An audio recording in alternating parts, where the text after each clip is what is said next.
anyone asking for more pretend basketball.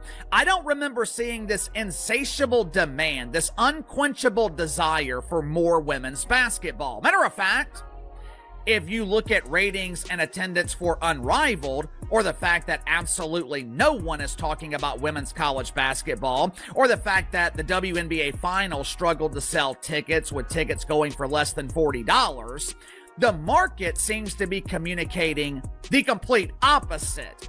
People are telling you with their remotes they want. The basketball world just witnessed Unrivaled's audience numbers plummet faster than a missed buzzer shot. Just 90 days back, this operation was selling revolution. Today they're hemorrhaging fans while desperately chasing relevance. That union drama isn't doing them any favors. Those arena seats tell a different story. And there's one particular name that keeps coming up in every hushed conversation once those lights go dark. The foundation is cracking, and those fissures are growing by the minute. Here's my question for you. Is it possible for any professional operation to make it without their marquee attraction? But once I looked into this potential schedule, the intentions of the WNBA became clear. Kat Engelbert wants to expand the regular season from 44 games to a maximum of 54 games. This would give WNBA players 10 more opportunities to prove they can't sell tickets. But I don't think this is about money. Or in the case of the WNBA, I don't think this is about increasing the amount of the money that they are losing. This whole thing comes down to influence. And who really calls the shots? So we need to examine what unfolds when your foundation is quicksand. And somehow you're shocked when everything crumbles. Unrivaled burst onto the scene with more buzz than a championship parade. Those commitments sounded incredible. Enhanced broadcasting, legitimate star talent, competitive action that audiences were genuinely craving. The message was crystal clear. This represented something completely different. This was tomorrow's blueprint. This was exactly what women's professional basketball desperately needed to finally make that breakthrough. Problem is, nobody thought to verify whether anyone was actually tuning in. Because I do think that these numbers have an effect on the CBA negotiations. One of the biggest prongs of the WNBA Players Association's platform argument against the league has been that it isn't just one or two players that have created this spike in interest from the general public in the WNBA and have created this spike in revenue. These viewership numbers directly countermand that argument, because it is showing that without the participation of a few, specifically 2 or 3 select players, the league viewership has every other star imaginable, but it is still not generating nearly the viewership that we've seen with the WNBA, even though one of those stars didn't participate at all in the league last year. So we're seeing these viewership numbers not carry over, and I really think that the WNBA PA did themselves a disservice by failing to reach a deal before these numbers were released to the public, because it directly undercuts their argument. Those audience metrics tell the real story, despite every attempt by marketing teams to dress them up. Unrivaled's ratings have nosedived worse than a botched fast break attempt. We're looking at way more than some minor decline. This represents complete structural collapse, the type of numbers crash that sends suits scrambling to polish their LinkedIn profiles, while money people start examining escape clauses. But wait, it gets more interesting. Rather than confronting these glaring issues head-on, there's now some union drama unfolding that's transforming this operation into daytime television nobody ordered. Athletes pushing for bigger paychecks while viewership continues its downward spiral. It's basically asking for a promotion while your workplace literally falls apart around you. The situation doesn't look good, people. Throughout this entire mess, one particular name keeps emerging in every single discussion, every closed-door meeting, every frantic planning session. Caitlin Clark. You understand how desperate things have become when your salvation strategy depends entirely on someone who declined to join. When your operations rescue plan revolves around a person who opted out completely. That's not business strategy. That's panic disguised as corporate planning. Time to face reality about what Unrivaled is confronting. This goes way beyond any single athlete. This exposes basic failures in understanding audience desires and actual market demand. You can't create genuine interest through carefully worded announcements and perfectly managed social content. You can't force emotional investment just because you desperately need it to happen. Today, Rebecca Lobo is featured on ESPN, where she analyzes pretend basketball.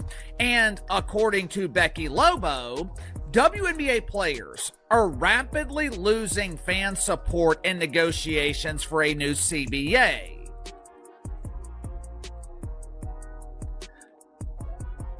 Losing fan support?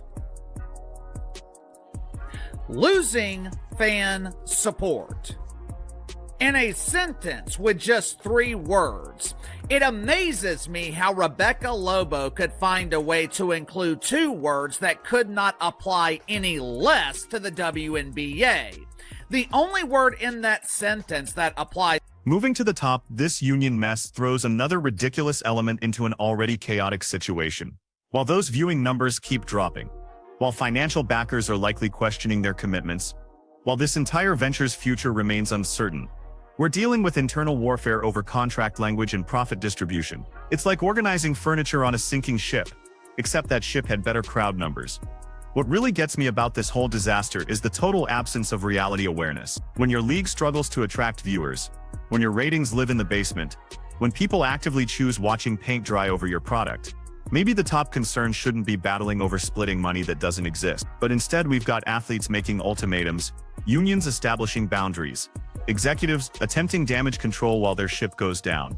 And throughout everything, Caitlin Clark's missing presence grows more significant than anyone wants to acknowledge. The Clark situation is captivating because it exposes harsh realities about women's basketball's current position. A single athlete, that's our entire conversation. One individual player has become so crucial for generating attention that her absence triggers full crisis mode, that doesn't celebrate her incredible ability despite her obvious talent, that condemns everything else around her. Consider what this actually means. An entire professional operation, featuring multiple franchises, dozens of athletes, plus serious financial investment cannot create lasting interest without one particular individual. That's not a legitimate league. That's a solo performance with backup dancers who forgot their supporting act. Those declining ratings reveal everything about artificial excitement versus real fan connection. Marketing campaigns can promise anything. Perfect promotional strategies can be crafted. Advertisement buys and corporate partnerships can be secured.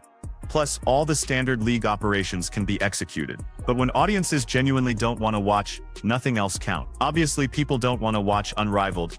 Definitely not in quantities needed to support its existence. The union conflict makes this disaster exponentially worse. While the league desperately requires focus on audience growth and proving market value, internal warfare consumes energy and generates toxic headlines, rather than coverage about thrilling competition and developing storylines. We're reading about labor conflicts and contract disputes. That's hardly engaging material for potential fans. Now this situation becomes absolutely laughable. The leverage dilemma. Union bargaining usually succeeds because players possess power. They create value, they're essential.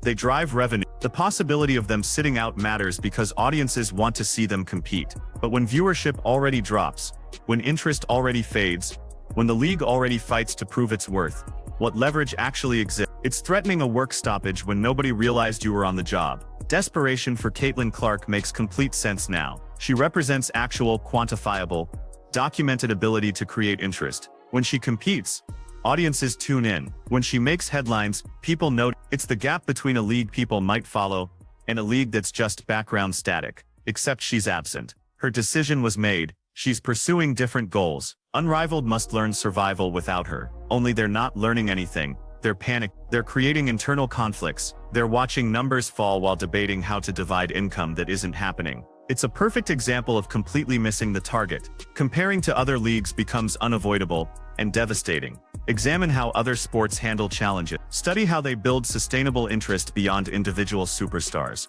Look at their creation of compelling products that fans actually consume. Then observe Unrivaled and try maintaining composure. This isn't about disliking women's basketball. This concerns recognizing that noble intentions don't build successful businesses. This means understanding that market forces ignore what you think should occur. This requires accepting that you cannot force people to consume content they find uninteresting, regardless of how strongly you believe they should. The union conflict during this ratings disaster almost seems intentional. It perfectly captures completely backwards priority. The structure is burning while they debate wall color schemes. It would be amusing if it weren't so entirely predictable. This situation becomes even more ridiculous considering the timing. Unrivaled marketed itself as women's basketball's complete solution. Superior compensation, better scheduling, superior everything. They would demonstrate proper execution. They would prove that with correct structure and funding, women's basketball could flourish. Instead, they're demonstrating exactly why this has remained such a challenging proposition for generations. The interest doesn't exist. The fan foundation doesn't exist. The revenue doesn't exist. And unlimited venture funding or celebrity backing cannot alter those core realities. Players in this union conflict seem to have completely missed this reality. They're assuming they possess influence, that their demands carry weight, that the league values them more than they value the league. It's fascinating delusion playing out live, because here's the truth. The league doesn't actually need them, not how they imagine it does. What Unrivaled requires is viewers. What it needs are people genuinely interested in watching these games. What it needs is someone capable of moving ratings and attendance needs. What it needs is Caitlin Clark, and she's not available. She examined Unrivaled's proposal, compared it against her alternatives, and chose to decline. That reveals everything about this opportunity's actual appeal. When women's basketball's biggest attraction says no thank you, maybe the issue extends beyond scheduling problems. The league attempted spinning her absence as insignificant. They promoted their existing talent. They claimed they'd succeed without her. Then ratings arrived, and the story completely changed. Suddenly articles appeared about how much better Unrivaled could be if only Caitlin Clark had chosen participation. Almost like they understood from the beginning, but avoided public admission. The union conflict just adds further damage. Here's a league already struggling, already battling for attention, already losing viewers. Instead of uniting to rescue their venture, we've got internal destruction making everything worse. It's self-sabotage so extreme it would seem unrealistic as fiction, because nobody would find it believable. Yet it's unfolding right now, in real time. The most depressing aspect is how entirely foreseeable this was. Sustainable sports leagues can't survive on promotion alone. Lasting fan engagement requires delivering products people actually want. You can't demand increased compensation while your value drops actively. These aren't complex theories. These represent fundamental business principles that everyone connected to Unrivaled apparently chose to disregard. Throughout everything, the Caitlin Clark absence becomes more glaring daily. Every disappointing rating, every vacant seat, every discussion about failures, everything returns to the missing player and the league desperately wishing she was present. The genuine question becomes what follows. Will Unrivaled change direction? Can they discover how to create interest without depending on one athlete? Will they settle internal disputes and concentrate on building sustainability?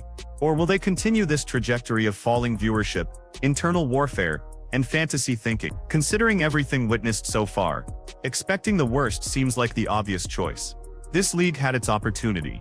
They possessed curiosity, energy, and time to prove themselves. Rather than maximizing that chance, they're self-destructing spectacularly while maintaining everything's acceptable. Caitlin Clark isn't responsible for this disaster.